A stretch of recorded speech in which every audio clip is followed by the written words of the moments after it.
name's Eric. I'm making animated faces that you can talk to. Yes, you'll be able to talk to them. Do you have enough friends? Do you need some new ones? Well, maybe this project will get you some new friends. They're very one-dimensional in what they talk about, but maybe if you've had enough alcohol, you can fool yourself into thinking they're real people. No, it's not actually. Never mind. Let's just demo, I guess. Let's just demo. And this is not going to be a great demo because the stuff I'm doing is all very under the hood. But I'll explain it a little bit. Okay, so here's this web app. You see the stuff off the right. This is just like developer information for debugging and all that. If I want, I can remove it, and then you get like the whole screen showing. And then I'll come back to there. Okay. And a little bit further.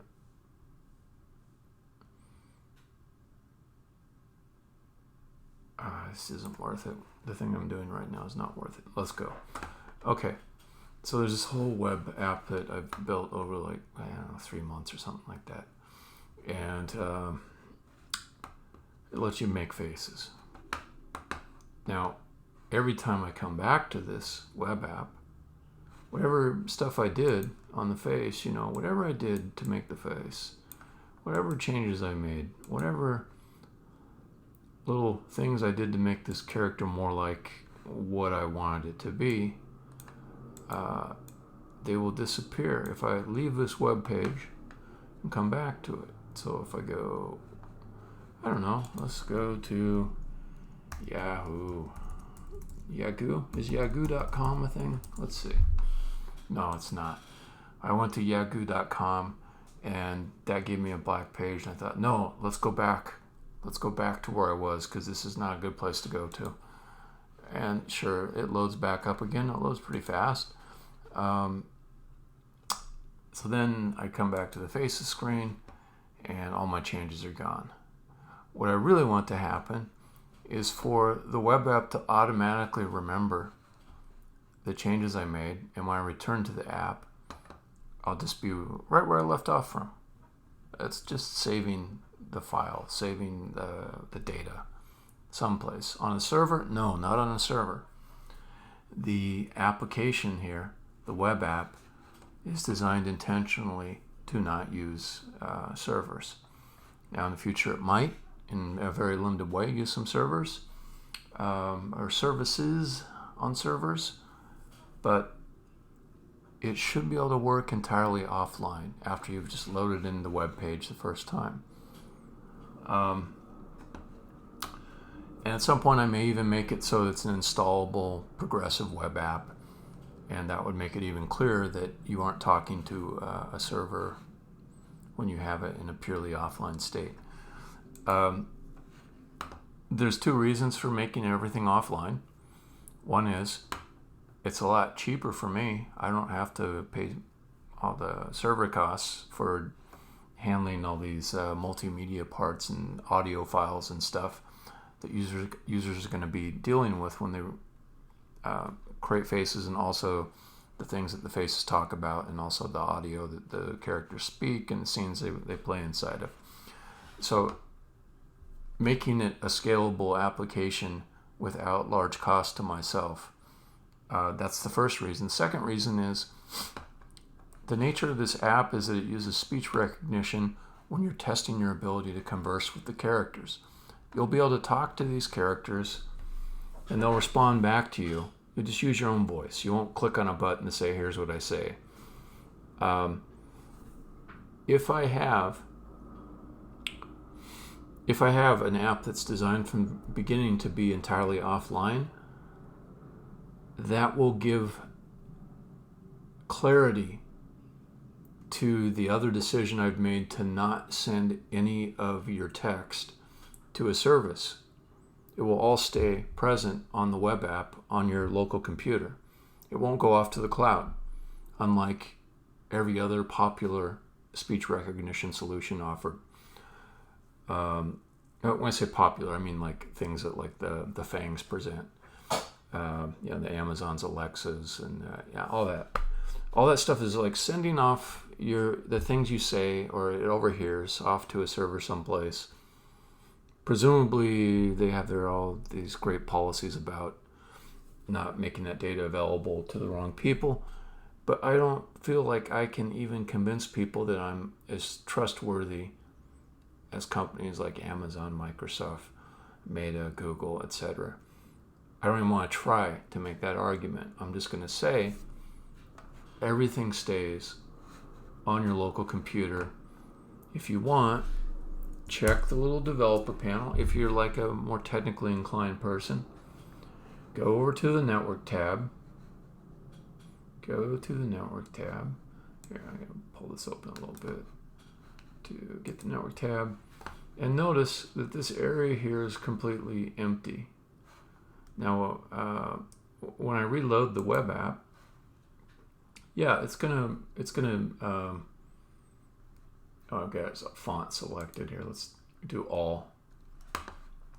It's gonna pull in some HTML and JavaScript. These are all like GET requests.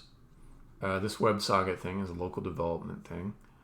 It's going to get the icon. These are all just like static content that comes back from a web server. Now, after that's been loaded in, that's it. You could turn off.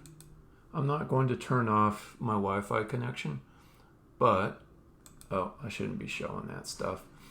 My neighbors' networks and all that, but you could turn it off and you could keep using the app, including while your speech recognition is going. So it's important to me to not use servers, but also I want to be able to save data. Where can I save it? The browser has some facility to save data locally. In fact, it's got a very good facility. More than one, but one that I like in particular that's been around for some years. It's called IndexedDB. I'll show you what it looks like. If I go over to, where was that? Application. And then I go into this IndexedDB. You can see this too. You can go on another website someplace and see what it stores. I've got this database here that I created called WISP. It's got something called a store inside of it. It's, in database terms, it's like a table though. And then it shows you all the data that's in it. You can do this in other locations too. Like I'll show you one. So if I go to Docs, Google, and I do the same little trick, come over to Application. Google Docs has got an IndexedDB. I've never looked at this before. It's kind of interesting to me. They've got errors in here.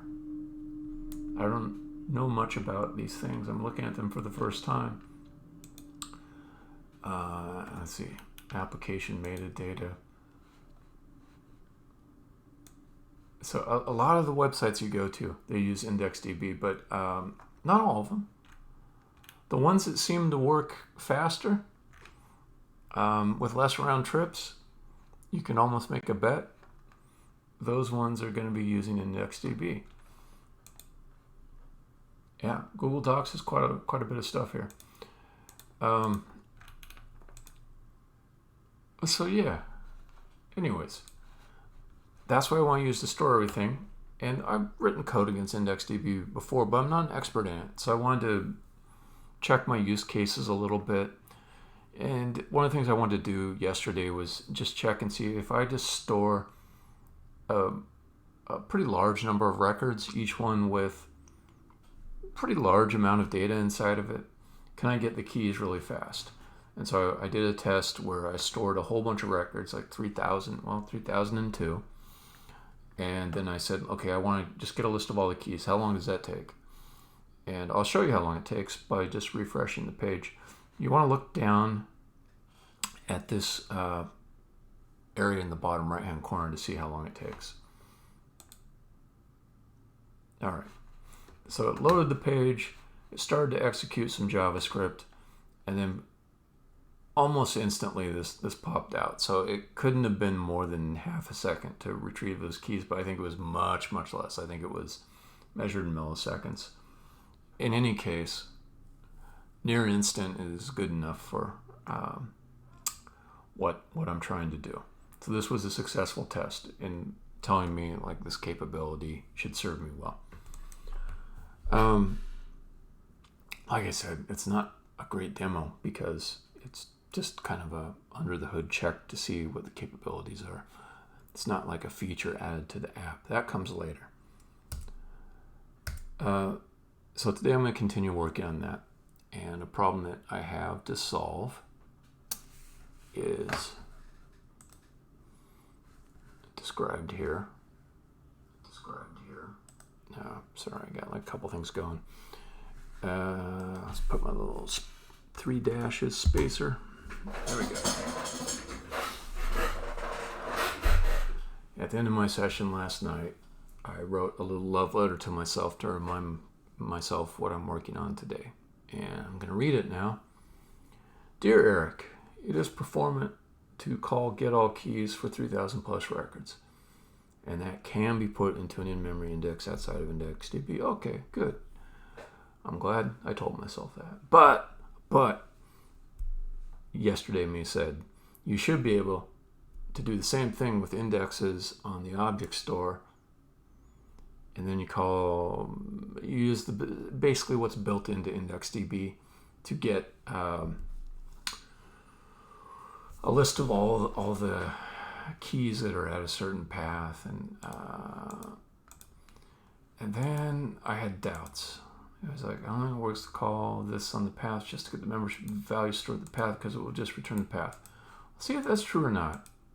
So I need to see how well it works to add an index directly to the store instead of like rolling my own, which is what this top solution is for. I verified that the top solution should work, but there's some things that aren't that great about it. I have to write more code. I don't know. I feel like I should make an attempt at using like the existing API for indexing to see if it does the job. That's all. So I'm going to work on that in this session and see where I end up after about an hour. This session will last about an hour and change. Okay.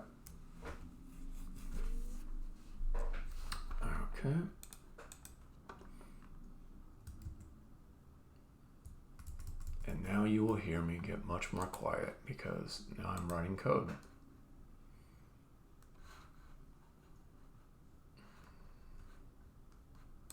Key value store.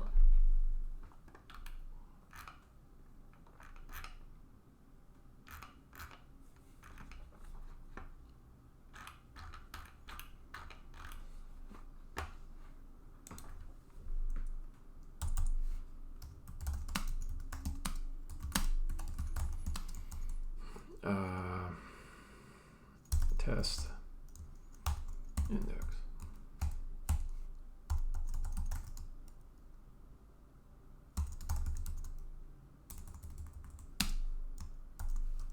Yeah, maybe it's better to do this.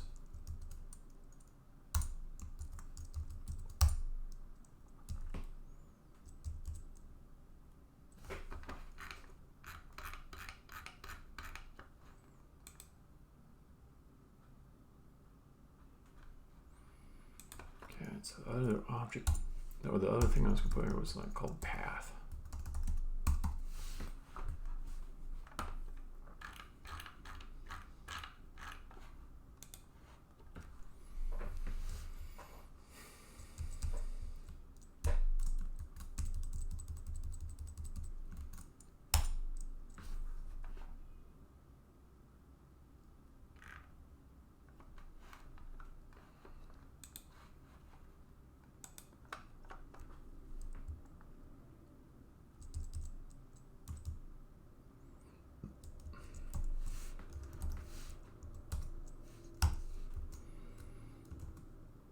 Let's delete the database. Okay. What's Vosk?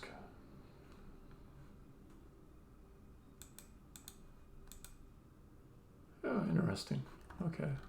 So another library that I use also writes the IndexedDB. It's called, the library I use is called Vosk. So I was looking at the models it had here. Okay. Yeah. Okay, so I just deleted the database so I can start over and create some new ones. Let's see.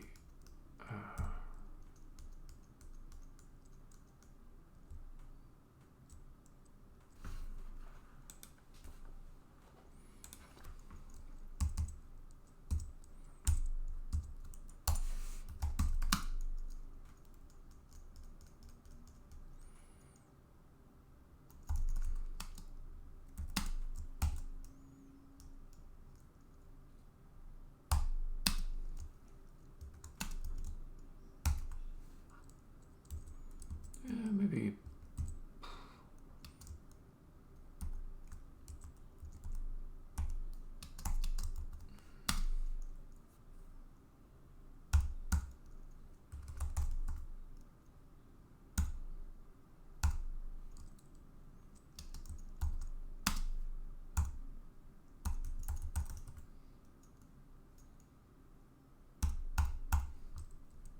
our fruits or pets. Okay. So I'm going to create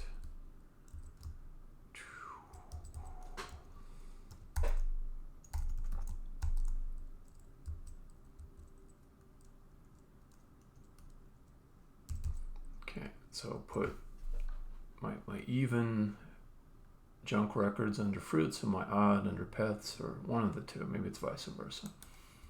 Okay, so I'll add that junk in. But before I do that, I need set text to parse out the path portion and set that separately. Key value store.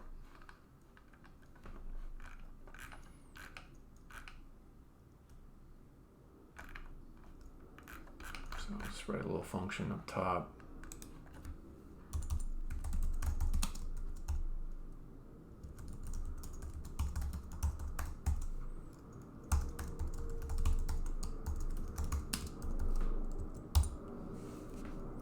Okay, we'll say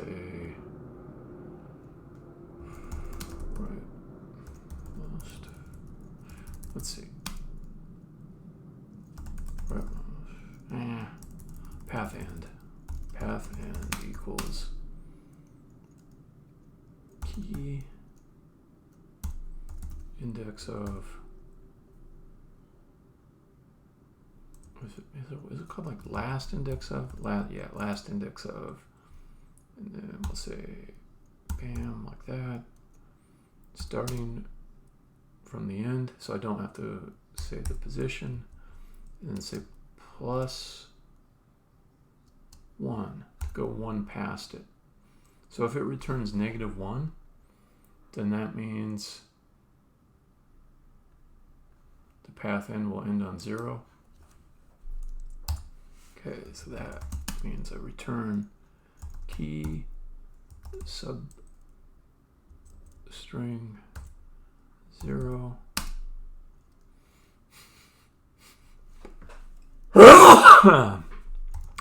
Pardon me. I wonder if that clipped. It was a pretty loud noise that I just made. Okay. So if it returns 0, then the path end would be 1, and that would return 0, 1, which would just be that guy. Okay. Cool. So if we say put, no, that's not what I need. I need set text. Let's say record path equals parse path from key, and pass the key in. And same thing here. It's starting to look like I'm not very dry, because I've done a whole bunch of repeated code here, and yeah, okay.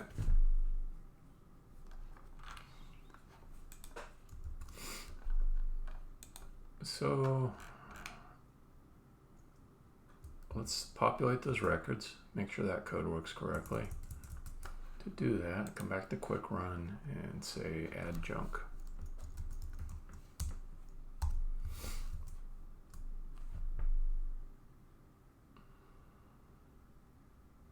Okay, it's adding all the values now.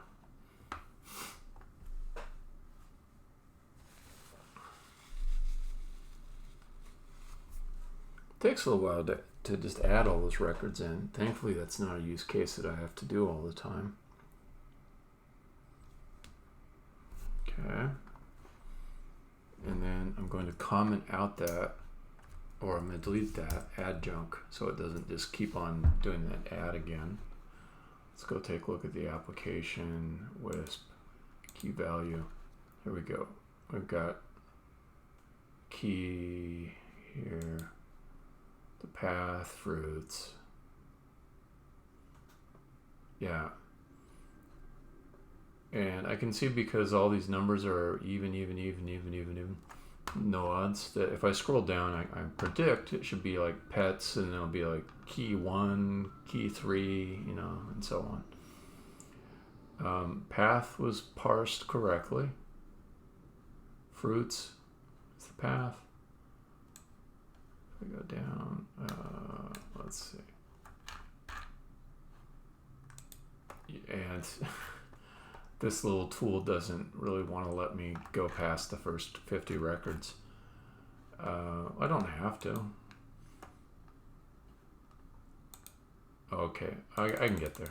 I see now. I just gotta use this other paging mechanism. Around 1500. Yeah, we're into pets. Okay. And if I look at these guys, the path is pets. So I think I've got the data in place now, and I should be able to add an index. So come back to here. There's this kind of junky function that I'm just going to call directly.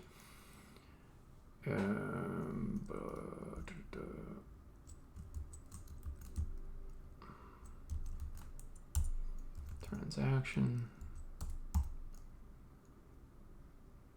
Index. Add. How does it work? I need the object store. I think that's what it is. Object store. Create index.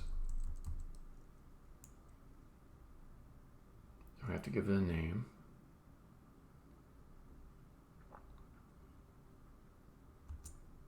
Okay. And we'll call it path.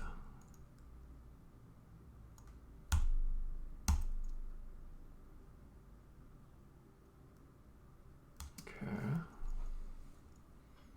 The key path will be path. Just to make sure that this is only a name and doesn't have any meaning as far as selecting the field, I'm naming it path index. Options. I am interested what options are available.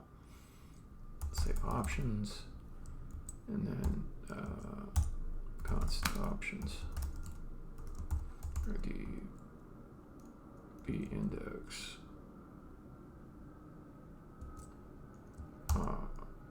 Parameter now. All right, let me see if I can find it. What's the? Hold on. Okay, it is IDB index parameters. Let's just look that up.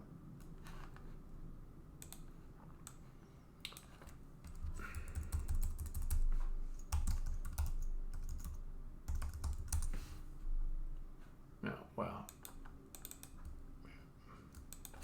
I guess case might matter. And I'm not really using their website to find it, so this is just URL hacking, URL hacking. Oh, there it is. Cool.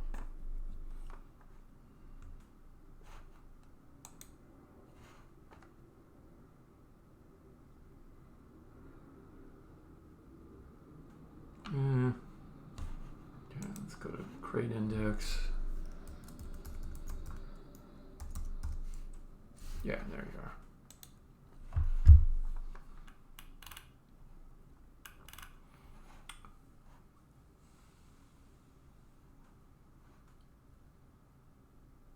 If true, the index will add an entry in the index for each array element when the key path resolved to an array. If false, it will add one single entry containing the array. I like false. I think I do. Unique, I want it to be false. Goose! Goose, good to see you. Yes, I put those 3 dashes there so that you could be more visible to me when you write your little chat message, and then I say, oh, the goose has arrived. The goose is here. Okay, multi-entry, locale. I don't care about locale. But I think unique and multi-entry, I'll just set them both to false, even though those are probably defaults.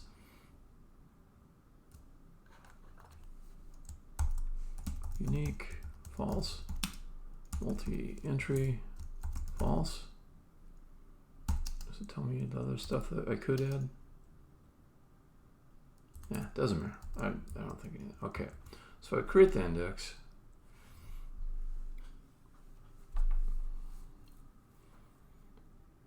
A friend of mine wanted to learn code, so I've been setting up coding challenges for her while she works through Code Academy. That's cool. Got some larger projects for later on down the line, but some quick win goals in the meantime.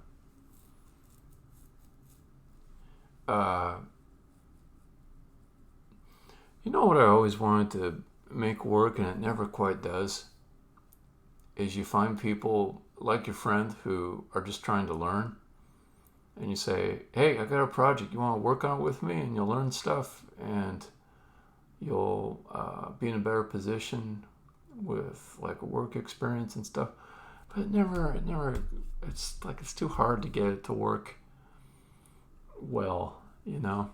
Like if somebody's really new, just learning to code, it doesn't make sense to drop them in the middle of a complex project. Then if they do have the capabilities, it's harder to get someone to say they want to spend their time for free working on a project with you. They could just pick their own project. So, anyways, that's cool. The stuff you got going with your friend. I like it.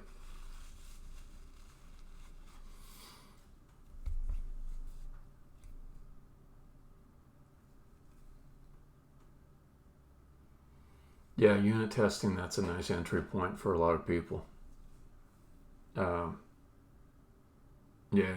Yeah, sounds smart.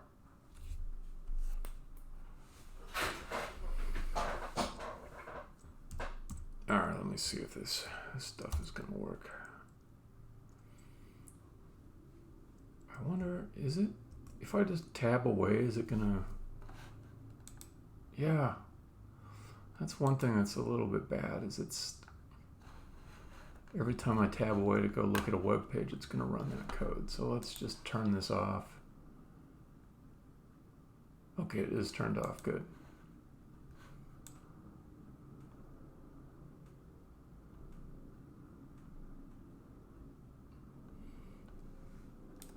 Yeah. No, I think that's one of the best things to introduce new people to is unit testing. It's also good for coding interviews if she gets to a point where she's trying to get a job, because a lot of the coding exercises you get, they are they come with unit tests that will check and see, you know, if the solution you wrote is correct. And some employers, like mine, like to say, oh, what unit test will you add to test your own solution? And that's good stuff too. So yeah, sounds pretty smart. Let's see.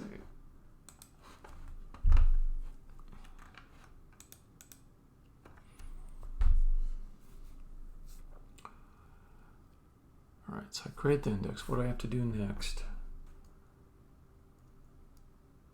I think I'll run it and see if it works.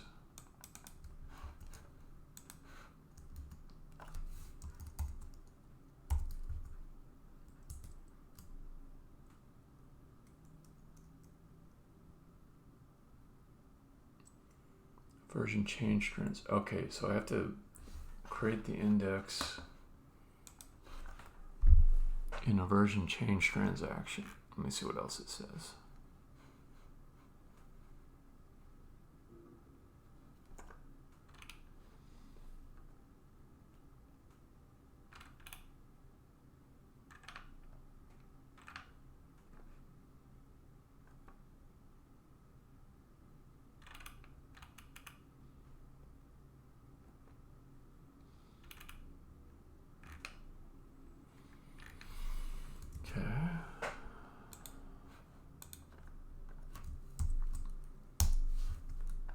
Move that, come back over here.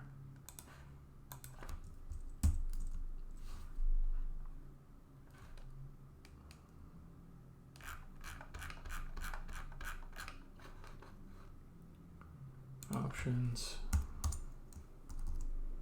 indexes.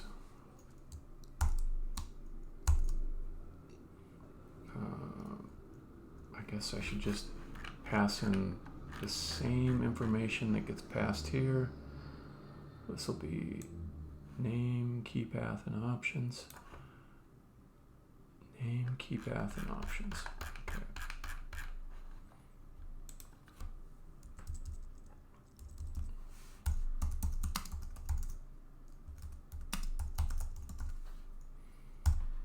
Okay, and that should really be its own type. So we'll say type index settings index config equals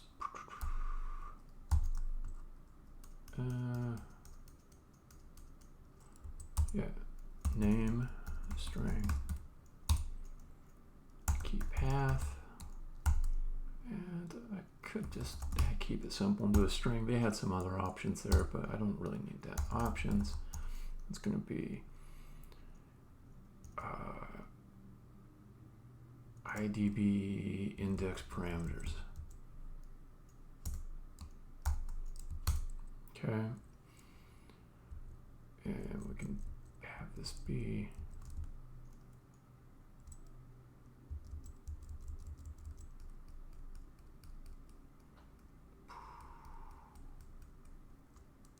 okay.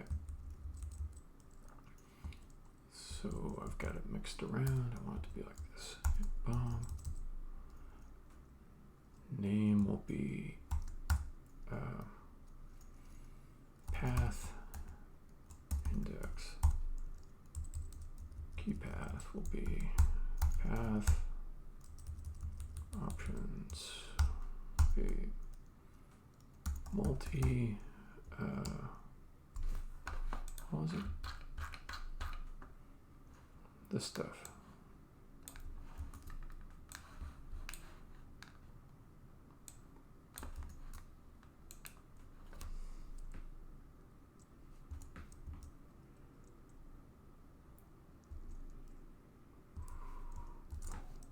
Okay, so like that.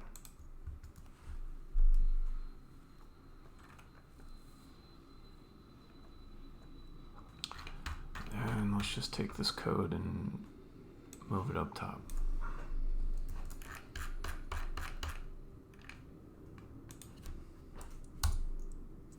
Okay, we'll say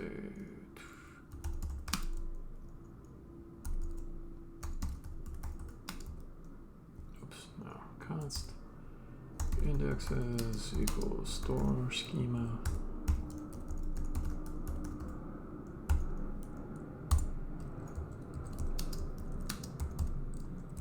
Okay, indexes for each. This little bit of code is just going to set up the database fresh.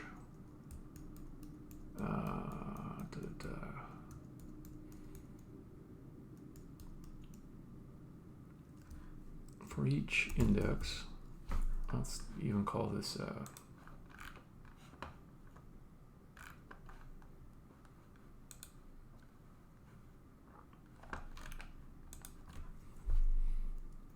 index as index config. No? You don't like that?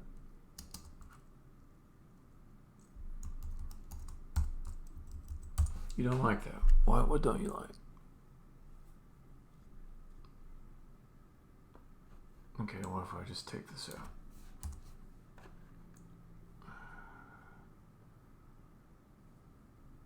What? Okay. Here, let me see. Index config. Bam, bam, like that. There we go. Now I'm making you an array. Okay, so then I can say command store equals that, and then store create index, and let's even call this index config. Okay. Name index config. Key path.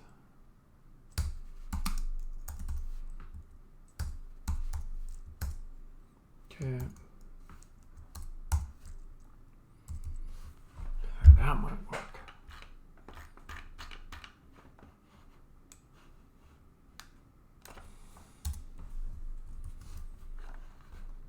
Okay. Quick run. I'm gonna have to delete and recreate again. Okay, delete database.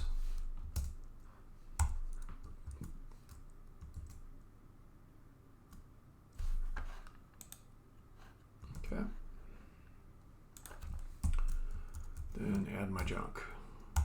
This time with an index. Ooh, so far so good. Although let's go scroll all the way up to the top. Let's see, did we have some bad messages at the beginning? Nope, it's good. Takes a while for it to finish this.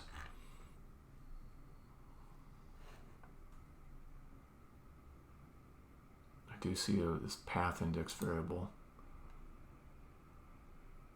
Interesting. Okay, this is assuring because I was worried about there not being a primary key available from the index. I think there will be. The value that it will return, okay, that's just the whole object. But this primary key value, I'm hoping is retrievable without retrieving the full object. Okay, so I finished adding all of those guys. Let's take this out. Okay, so then come back over here.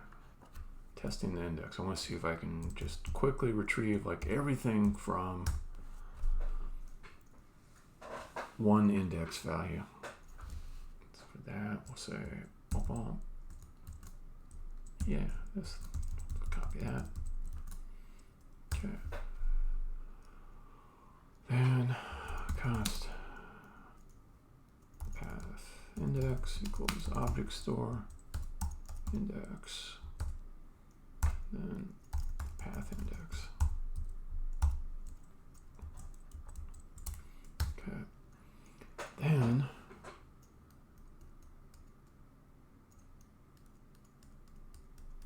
trying to figure out the correct syntax for the next part. If I say path index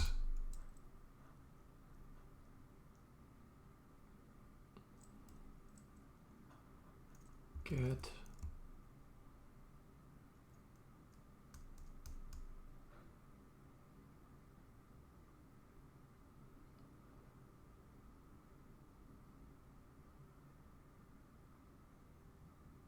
okay, I'll try get all keys first.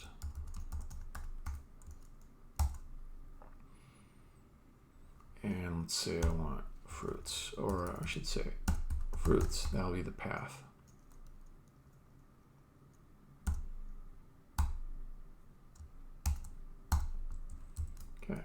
const request equals.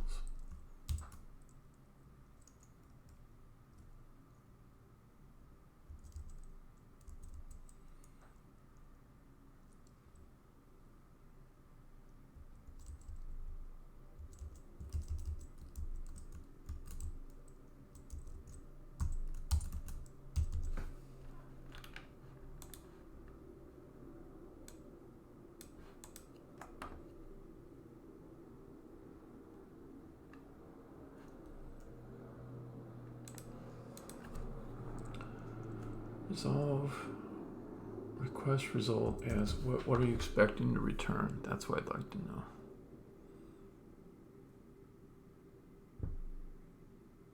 Void or promise like. Oh, I guess maybe like that. I don't know. That makes that error go away, but maybe that's wrong. I kind of don't even want to try it that way. I just maybe just see what it actually has once I get there. So let's try that.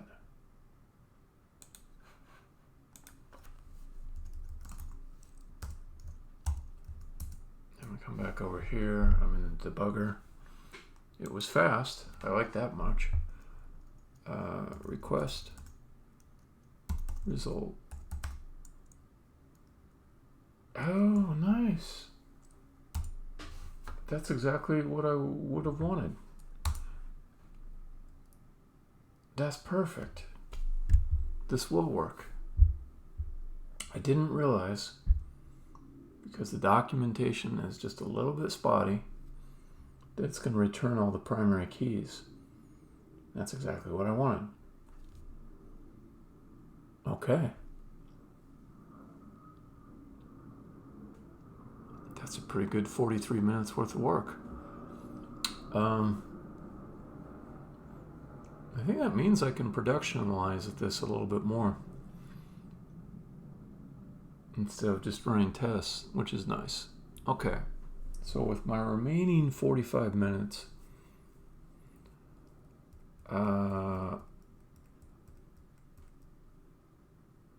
I'm going to see if I can write something that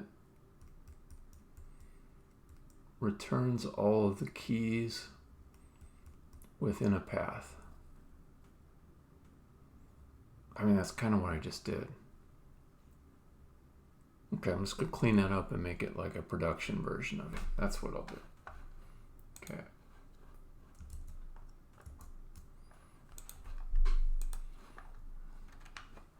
So this 160 lines of code or so is just kind of all the code I need for a key value store that even supports hierarchical paths. That's pretty nice, actually. Let's just change this to get all keys at path string.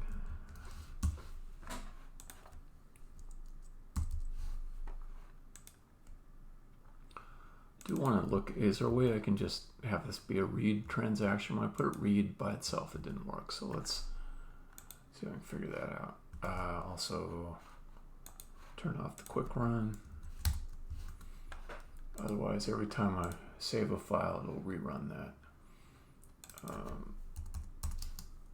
Okay. Let's go back to web here, and what's the, I need the transaction. Where's the transaction coming from? Here. IndexedDB. Okay. No, that's not it.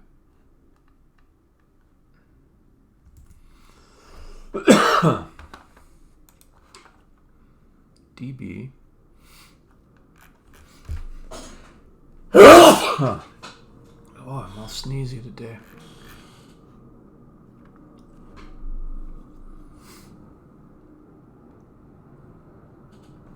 IDB database.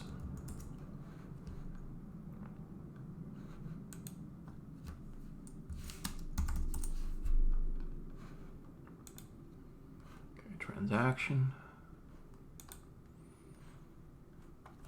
Okay, mode. What are the values that I can put in the mode? Read only. That was what I needed. Okay.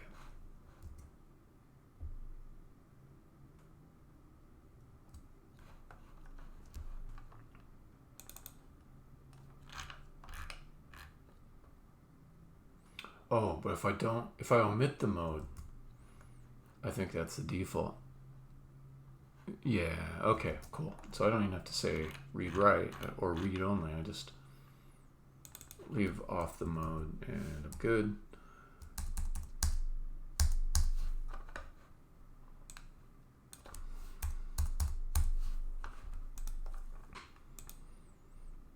Okay, path index. Get all keys for the path.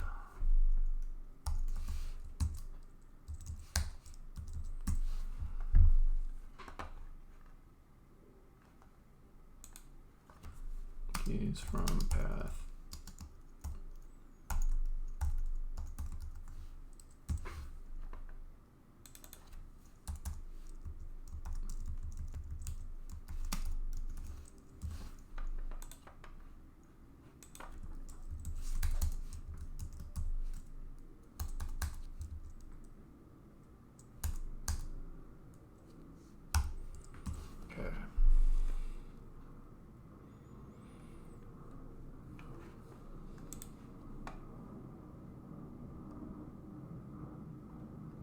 Yeah, okay. I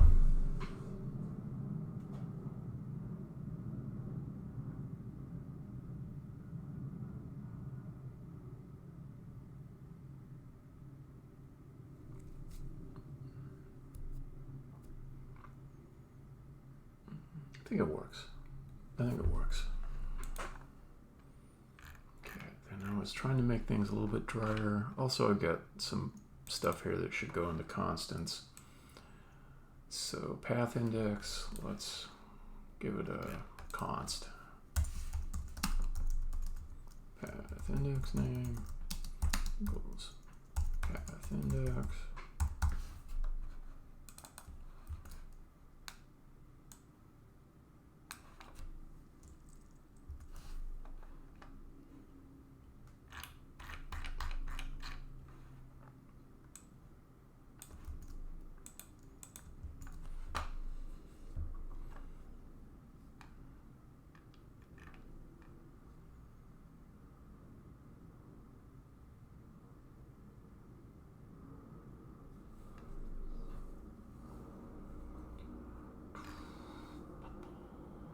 Okay, so this stuff up here I'd like to be drier.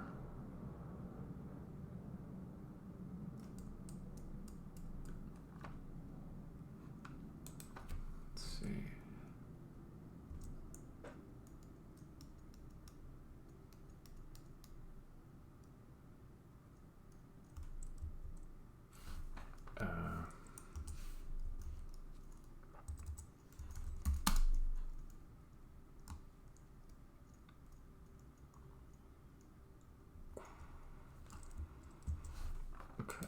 Async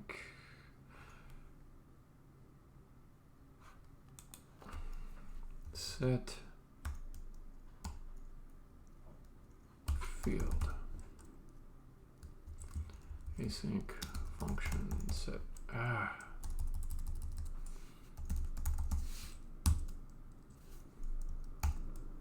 key string field name string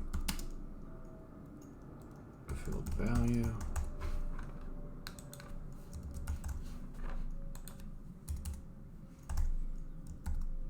any and then nothing really to return. Take this, drop it in here, record field name equals field value.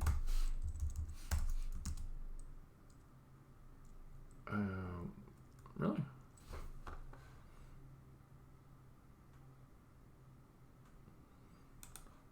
Okay, I understand.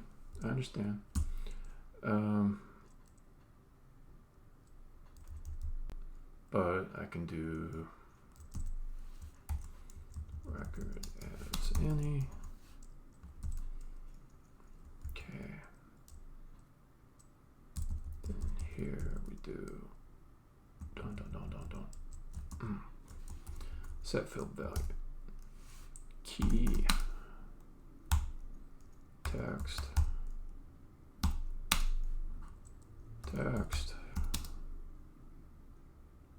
That is all.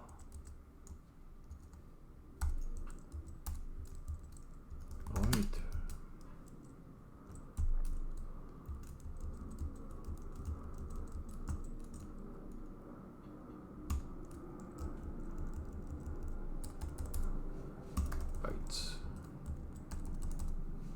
Bytes. Okay, that should do that.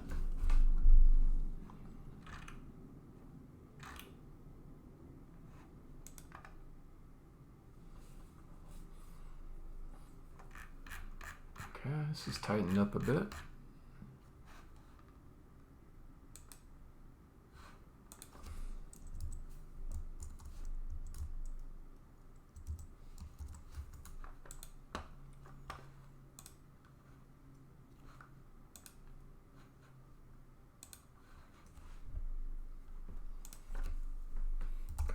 Pets equals await.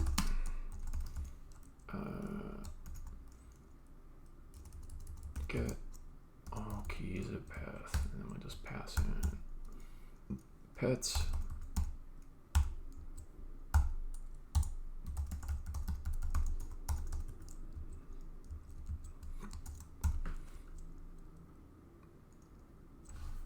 What? Oh, okay.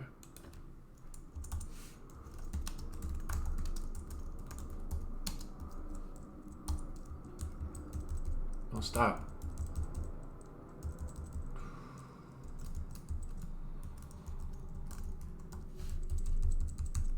Okay, comments. Luggage equals wait. Get all keys at path. Just want to see what happens when you don't have anything there at all. I think it should be fine. Okay, and come over here, see what the results are. Alright, so we got pets right here, and luggage right here. And that's exactly what is expected. And it's plenty fast. Okay. I keep on getting done a little bit ahead of the amount of time I've got left. So let me just think a little bit next about what's coming up.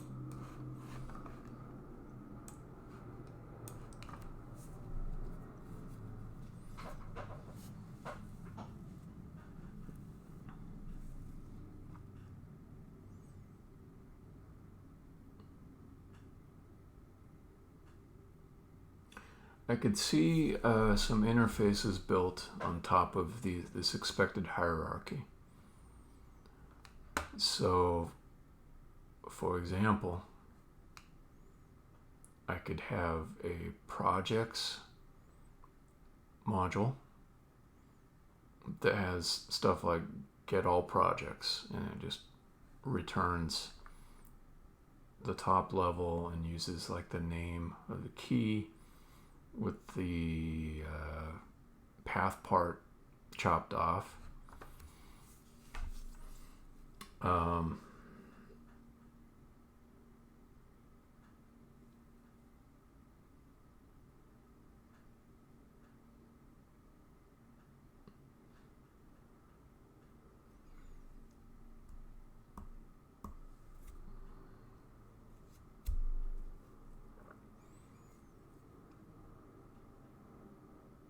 And then I could have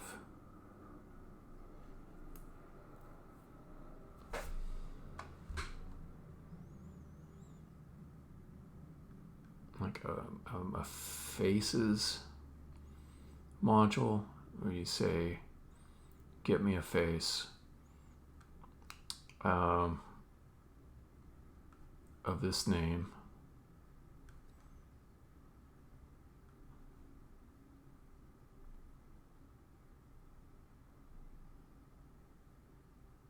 And then we'll just automatically go and get it. Yeah, that's not bad. Spiels and scenes, etc. I think that is pretty good. I could build out a cache and start caching some things in IndexedDB. That's not bad. Particularly when I do CPU intensive work. Saving the results. Like this loading time here, that's not from loading the asset. There's a tiny sub-second period of time where it loads in the asset. But the real time is recoloring and then finding like the pixel boundaries of the interior of the eye, which uses a flood fill type algorithm. So the image processing is what takes a while. If I look at the network calls, yeah, see like all these local files are coming over in milliseconds. Billy, here we go. Billy had YML. Yeah, see 4 milliseconds, 4.2. It's cheating a little bit to have them all be local, but I'm not worried about caching files because a browser caches files on its own. That's what all these 304s are. So if you are in the habit of coming back to this web page multiple times, instead of getting 200s back, you'll get 304s, which is the server's way of saying, yeah, you should already have it. Nothing changed since the last time that you called. And then the browser could use what's in its cache, or if it disagrees about, if it doesn't have it in the cache, or it just really wants it, it could call again and get the file that way.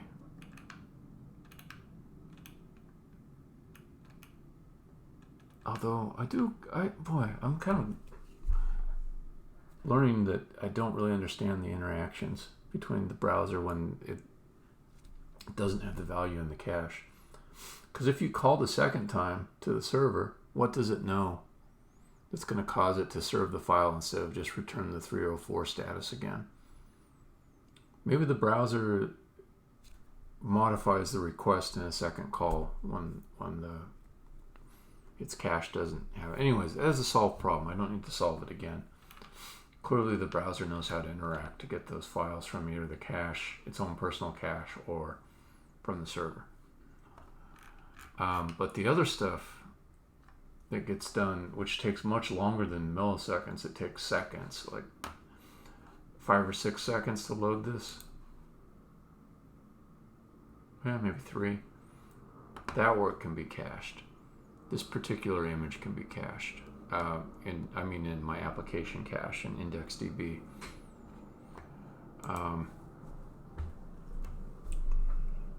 But I'm not going to bite that off right now. Let me see. What do I want to maybe work on next in my half hour I've got?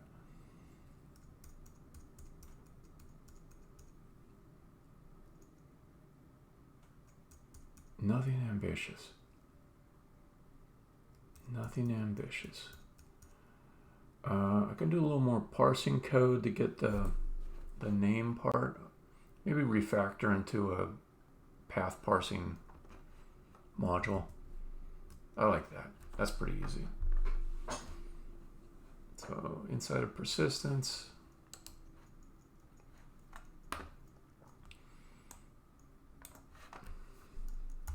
path util.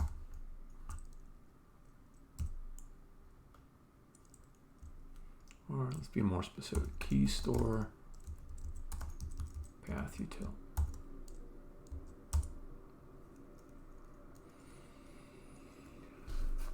And come back to key value store. And here I might actually write a few unit tests.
Okay, let's add some tests.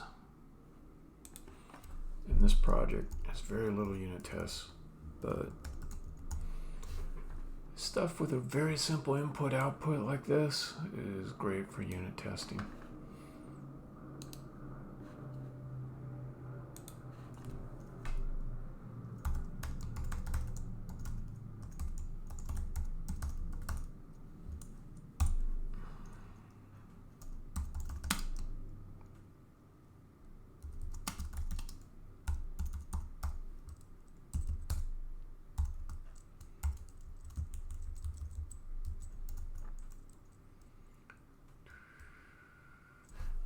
I do like this sort of briefer way of writing these. It's not so verbose and is plenty clear what's going on. So let's do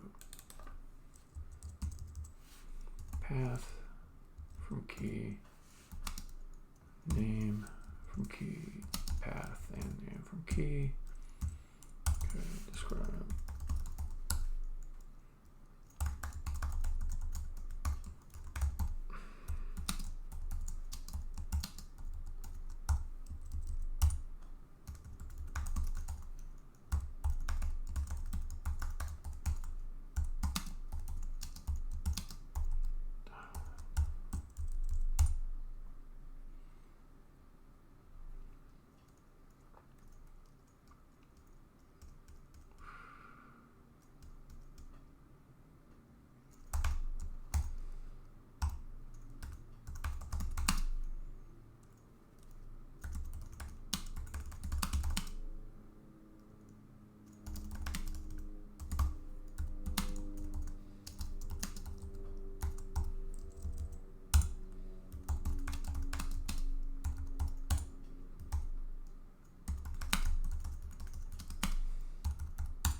Make sure that is running as expected. npm run test.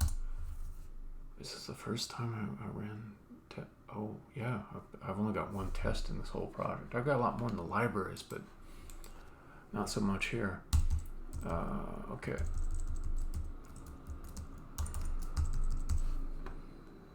Key with no path.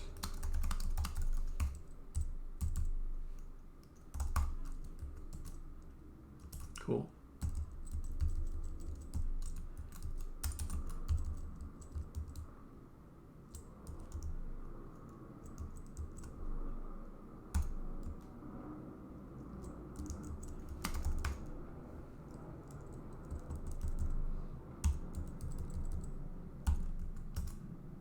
Cool.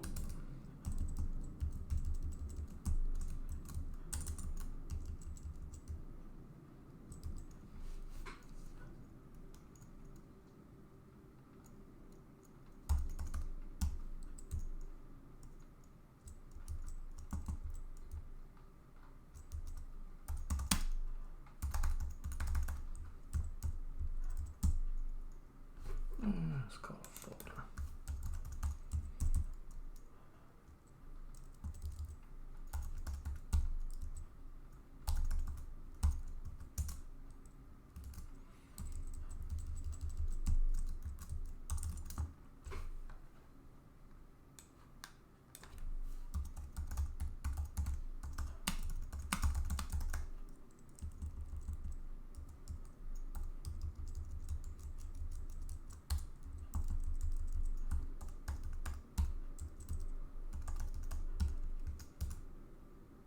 Okay, all good. Let's try the other functions.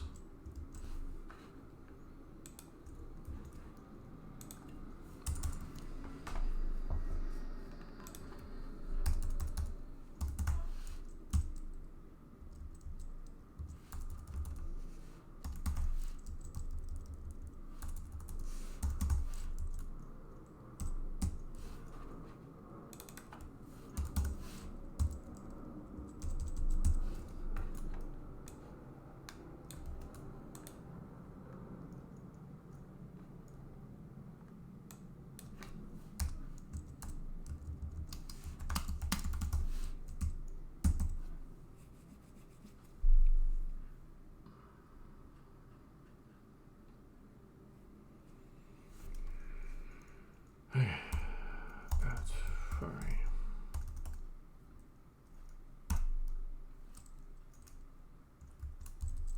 Let's see how it's doing.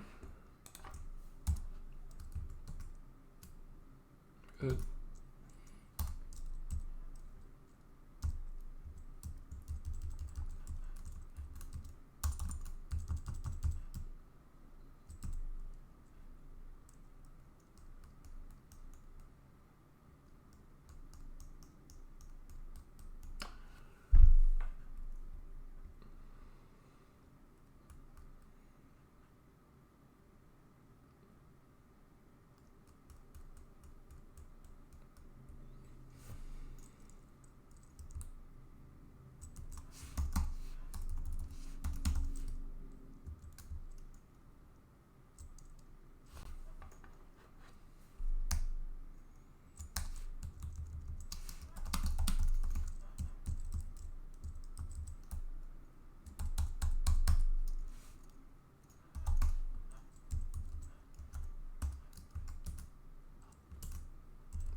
I don't know that I actually need this third one, so I'm going to take it out.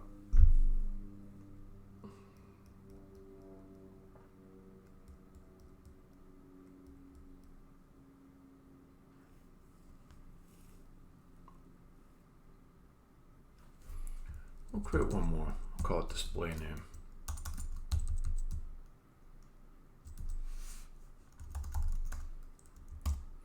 And the idea with this is that it would remove something that looks like a file extension.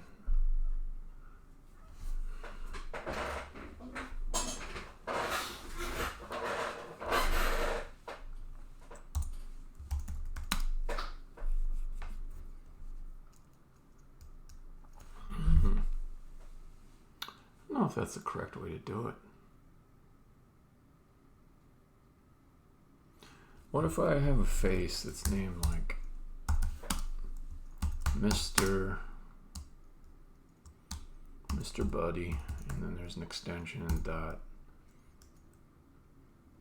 libs dot text, like that. How would I parse my display name out of that?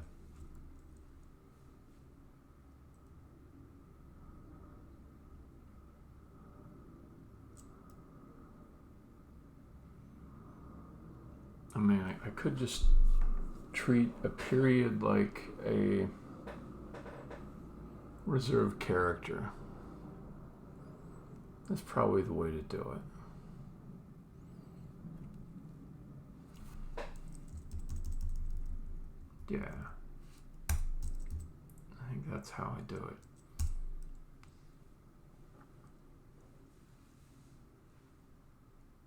Or I could use escaping too. It could be like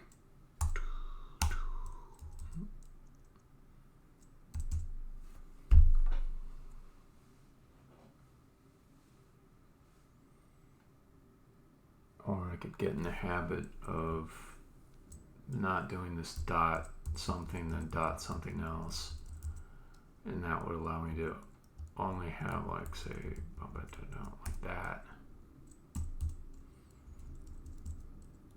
and that would be simpler, because then I could say the extension is from the end of the key to the dot. Or I could say the extension doesn't belong in there at all.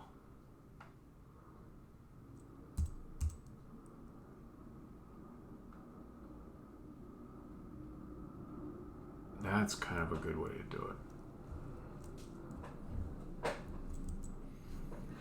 I could also add a format field, file format.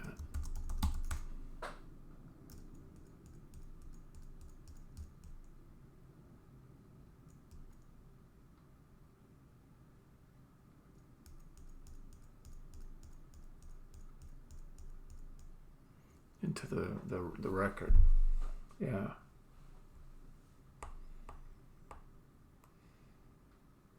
I kind of like that. Okay, I don't need display name.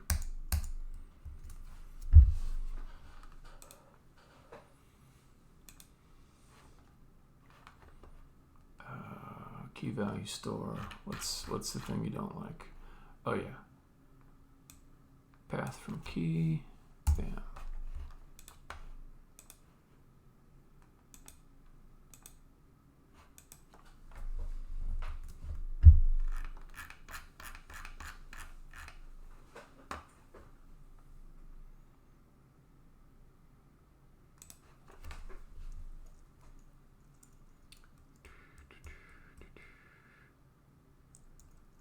Should I do a MIME type?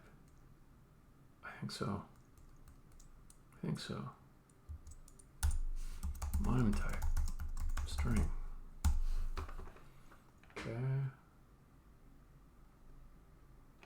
That'll map one-to-one with the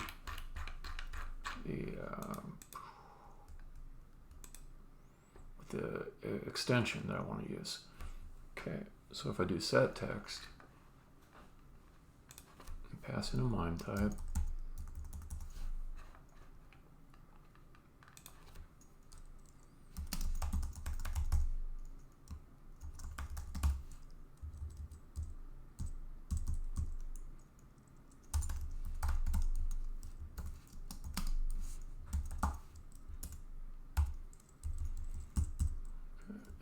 type here is going to be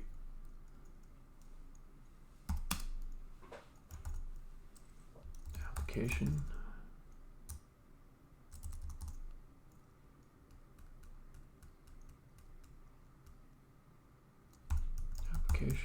text,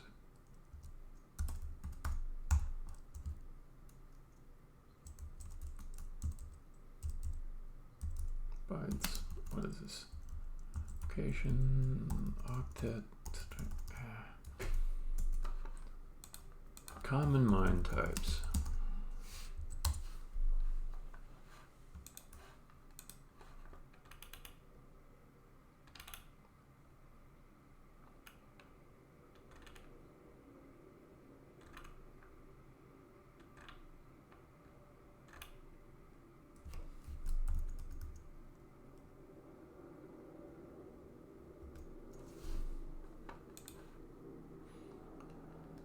text plain is better. Yeah, okay.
Is there such thing as text.yml?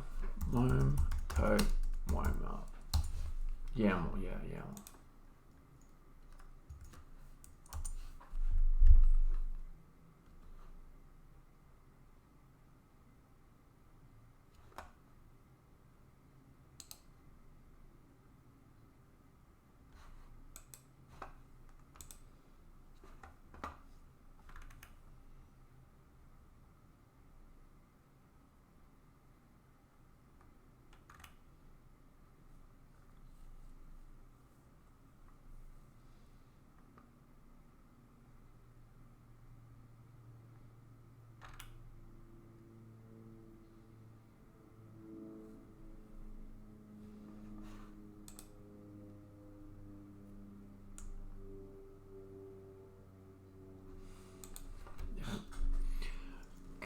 Coming close to end, I'm wondering, custom mime type. What do they have any like reserved?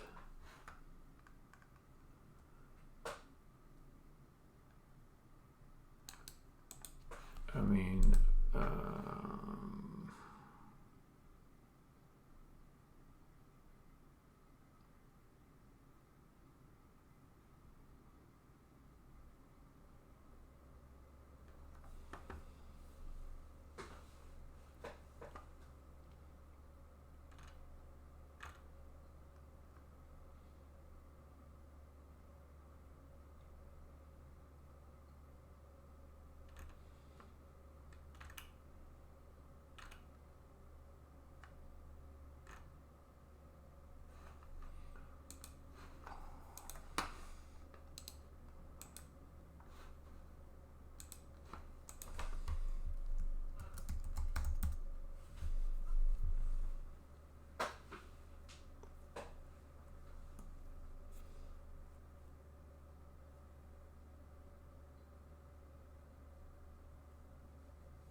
I'm looking for a convention that will make it clear that the mime type value that you're using has nothing to do with anything on the standards track.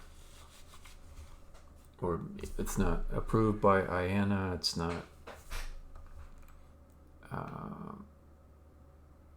any kind of thing that should be considered a standard. Sometimes standard definitions give you some sort of prefix or namespace that is specifically for that kind of thing.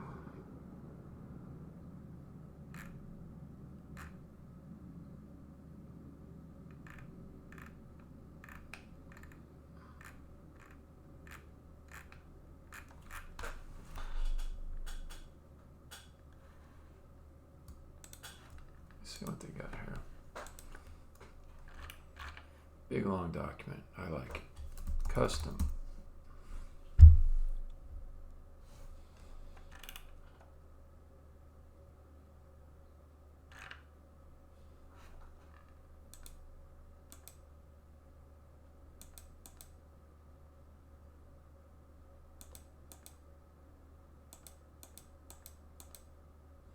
could just make up some shit.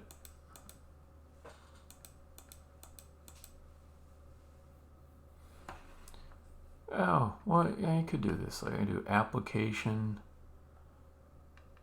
What's VND? Vendor. Name of the vendor.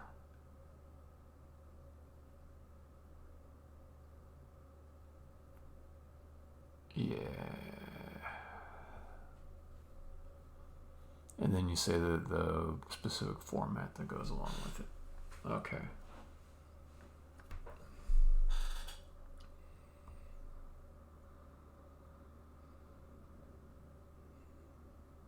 What is VND? Is it really vendor? I thought it was vendor.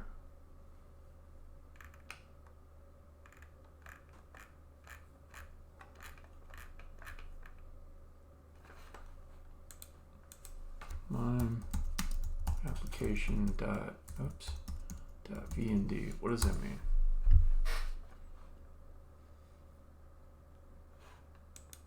Vendor specific. Thank you. Yes. Okay. This is basically what I wanted to do. And if I'm a lucky guy, maybe at some point in the future it'll be so prevalent that it makes sense to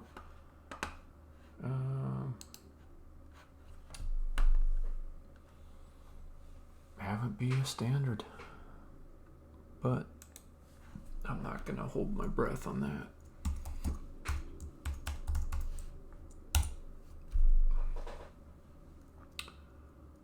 Export const.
Hey.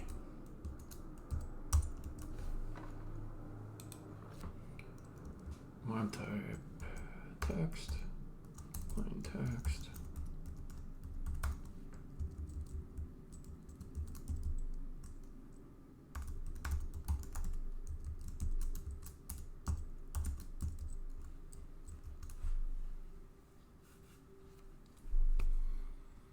Okay, so that's coming to an end here of the stream. Finishing up a few things. I think I got a pretty decent. Let's see. Mime type octave stream. Well, got a pretty decent design here that's extendable, and I can continue with it.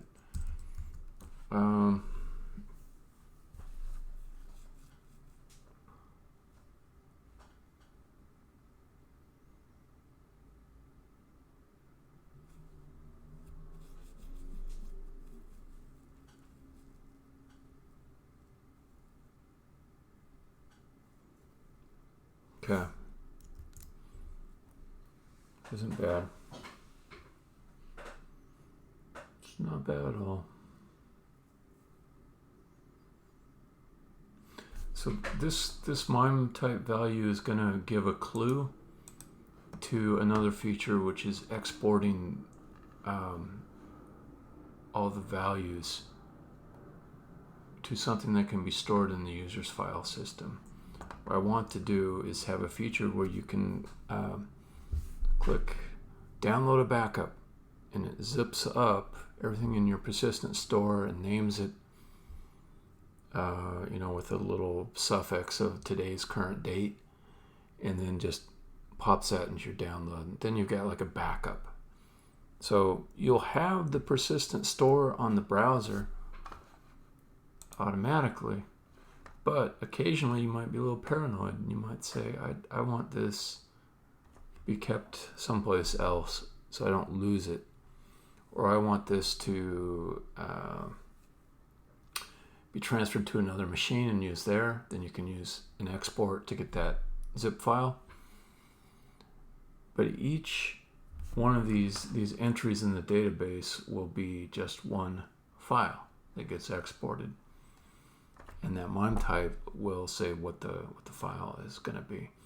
So anyways, this is a good place to end the stream. I'm pretty happy with where I got, and I'm excited to come back to it tomorrow. So I think that I will now stop the stream. I'm stopping the stream.